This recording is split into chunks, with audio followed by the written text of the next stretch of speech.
Bismillah, Assalamualaikum warahmatullahi wabarakatuh. Alhamdulillah wassalatu wassalamu ala rasulillah wa ala alihi wa sahbihi wa mawalah. Allahumma anfa'na bima 'allamtana wa 'allimna ma yanfa'una wa zidna ilma. Sahabat yang dirahmati Allah,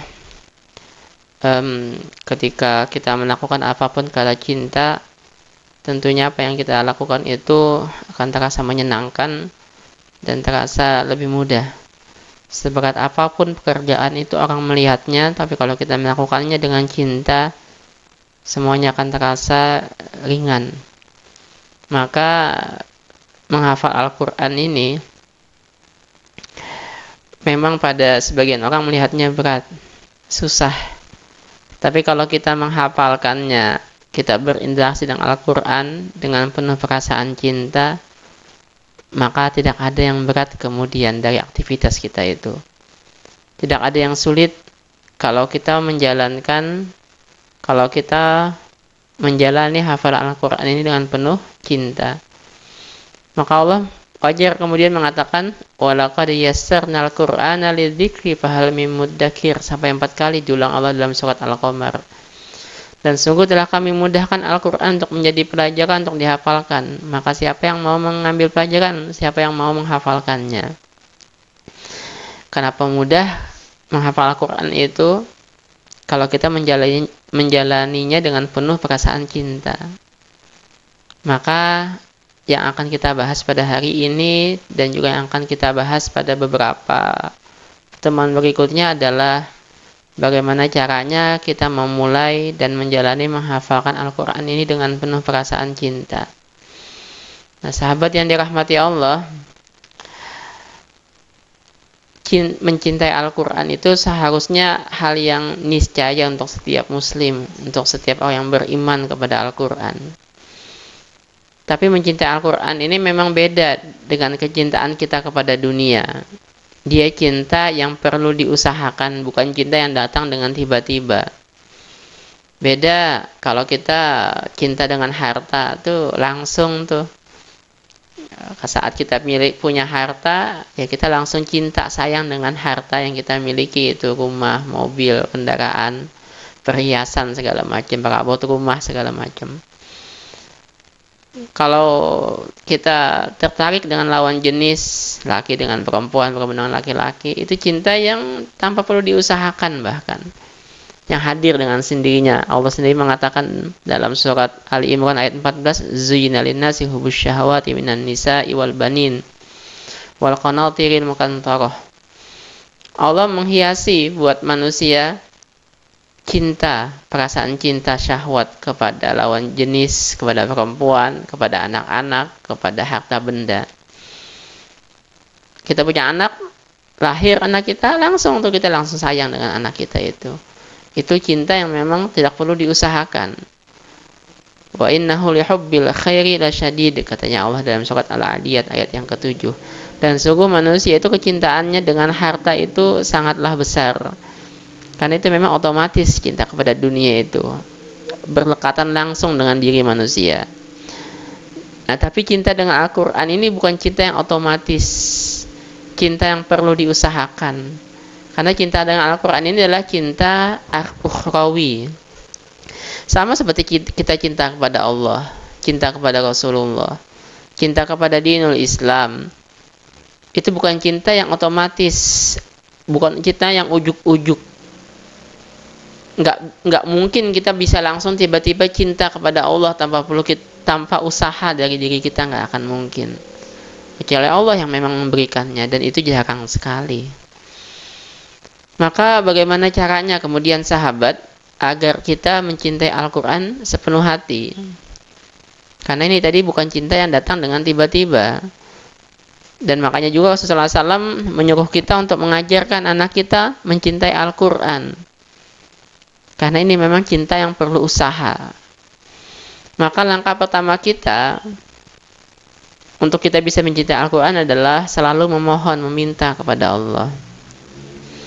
Kenapa saya letakkan di depan? Ini karena kita memang benar-benar mengedepankan Allah dalam setiap aspek yang kita jalani, setiap aspek yang ingin kita dapatkan.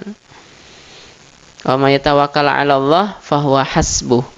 Siapa yang menyerahkan urusannya kepada Allah, maka Allah yang akan mencukupi. Wa qala rabbukum ud'uni astajib lakum.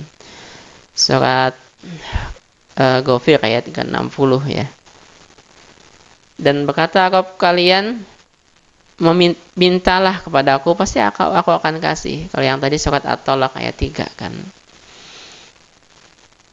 Maka kuncinya adalah seberapa sering, seberapa kuat kita minta sama Allah, maka seperti itu juga lah Allah akan memberi kepada kita. Maka pada setiap apapun yang ingin kita dapatkan, kedepankan dulu. Jangan usaha dulu yang kita kedepankan, tapi yang kita kedepankan adalah permohonan kita kepada Allah. Bergantung dulu kepada Allah, baru kepada yang lainnya, baru kepada usaha kita. Kita ingin mencintai Al-Quran, maka mintalah dulu kepada Allah agar Allah mengkaruniakan kecintaan kepada Al-Quran itu ke dalam hati-hati kita.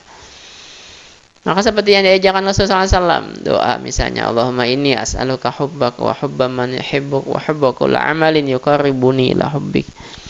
Ya Allah, sungguh aku meminta cintamu, cinta kepada orang yang mencintaimu, cinta kepada setiap amalan yang mendekatkanku kepada cintamu. Ini adalah salah satu doa yang di dalamnya tentunya ada setiap amalan yang mendekatkan kita kepada Allah adalah dengan kita membaca bersama Al-Quran. Minta ya Allah, karuniakanlah kecintaan kepada Al-Quran dalam hatiku kalau kita nggak bisa dalam bahasa Arab. Dalam bahasa apa saja. Tapi yang jelas persering minta kepada Allah agar dikaruniakan ke dalam hati kita, ke dalam diri kita, kecintaan kepada Al-Quran ini sepenuh hati kita, sepenuh jiwa kita. Karena otomatis kalau kita cinta sama Allah, tentu kita akan cinta sama Al-Quran sebetulnya. Kalau di dalam hati kita perasaan cinta kepada Allah sedikit, maka cinta kepada Al-Quran juga akan sedikit. Maka mintalah kepada Allah agar Allah mengkaruniakan cinta kepada Al-Quran ini ke dalam hati kita. Nah, yang kedua sahabat, yang bisa kita lakukan yang kedua adalah kita merasakan keindahan dan kesempurnaan Al-Quran. Karena ini adalah salah satu faktor sebab datangnya cinta, katanya Imam Al-Ghazali dalam kitab Ihya Ulumuddin. Dengan kita melihat keindahan, kita misalnya melihat sesuatu yang indah, menarik, ya tentu kita akan senang kan, ya suka pastinya. Maka wajar kan kalau laki-laki misalnya tertarik kepada perempuan yang cantik, kan itu memang manusiawi. Cenderungnya manusia memang kepada sesuatu yang indah, sesuatu yang cantik, atau sesuatu yang sempurna. Semakin sempurna sesuatu, maka pasti manusia akan cenderung kepada kesempurnaan itu. Maka Al-Quran ini sebegitu sempurnanya, yang sampai katanya Allah la raiba fih, tidak ada keraguan di dalamnya, dan juga sebegitu indahnya Al-Quran ini. Maka kita dapatkan banyak cerita, misalnya bagaimana orang-orang kufar Quraisy itu walaupun mereka tidak mau beriman kepada Al-Quran, tapi mereka begitu terpanaknya mendengarkan bacaan Al-Quran. Misalnya Abu Lahab, Abu Jahal, yang jelas-jelas nggak beriman sama Al-Quran, tapi ketika Rasulullah SAW membaca Al-Quran di malam hari, di tengah malam, mereka sampai mengendap-endap ke rumahnya Rasulullah SAW di Mekah, pengen mendengarkan bacaan Al-Quran Rasulullah SAW, karena mereka tahu sekali begitu indahnya, atau merasakan sekali begitu indahnya bacaan Al-Quran itu. Atau misalnya cerita Goronik, ketika Rasulullah SAW membaca surat An-Najm di samping Ka'bah, sampai semua orang yang hadir saat itu ikut bersujud saat Rasulullah SAW di ujung surat An-Najm itu bersujud, semuanya bersujud semua. Saking terpanaknya mereka dengan keindahan bacaan Al-Quran. Cerita Sa'ad bin Ubadah misalnya, yang ketika mendengar bacaan Al-Quran sekali saja langsung membuat dia beriman. Cerita ketika Rasulullah SAW misalnya ketika pulang dari Taif, yang setelah diusir oleh penduduk Taif, kemudian beliau membaca Al-Quran di satu lembah, yang sampai golongan jin mendengarkan, yang sampai Allah turunkan surat Al-Jin, sampai mereka mengatakan inna sami'na Qur'anan ajaba, sungguh kami mendengarkan bacaan Al-Quran yang begitu menakjubkan. Maka rasakan keindahan bacaan Al-Quran ini sahabat. Semakin kita bisa merasakan keindahan Al-Quran, dan semakin kita bisa merasakan kesempurnaan Al-Quran, maka akan semakin besar cinta di dalam hati kita kepada Al-Quran ini.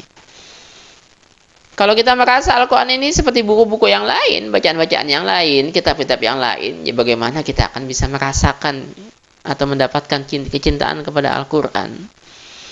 Karena Al-Quran itu begitu indah, sahabat. Kata-kata yang dipakainya itu begitu mengena ke dalam hati kita sebetulnya. Kalau kita mau meresapi dan mau mendengarkan, maka Allah memesankan kita kan, wa idza quri'al Qur'anu fastami'u lahu wa ansitu la'allakum turhamun. Surat Al-A'raf ayat 204. Dan ketika dibacakan Al-Quran, dengarkan. Diam, dengarkan. Maka kalian akan mendapatkan rahmat. Kenapa kita harus diam dan mendengarkan? Untuk bacaan Al-Quran itu meresap, masuk ke dalam hati kita. Kita biar merasakan keindahan bacaan Al-Quran itu. Maka sahabat, benar-benar dah rasakan dah. Kita baca pelan-pelan Al-Quran itu. Walaupun kita nggak ngerti maknanya, tapi kalau kita mau merasakan keindahannya, akan kita dapatkan itu. Ingat ya, Al-Quran itu dibaca sesuai dengan niat kita. Kalau kita niatnya ingin merasakan keindahan, kemanisan, kenyamanan saat membaca Al-Quran, maka kita akan mendapatkannya. Setiap ujung kata, ujung ayat, misalnya itu kayak surat An-Nas kan ditutup dengan nas. Al-Falaq ditutup dengan qalqalah, falaq, ahad, qul a'udzu birabbil falaq, hasidin idza hasad. Indah banget itu, sahabat. Demikian dulu sahabat yang dapat saya sampaikan. Insyaallah kita akan sambung di pertemuan berikutnya bagaimana cara kita mencintai Al-Quran dengan sepenuh hati ini. Hadani Allah wa iyyakum ajma'in. Wassalamualaikum warahmatullahi wabarakatuh.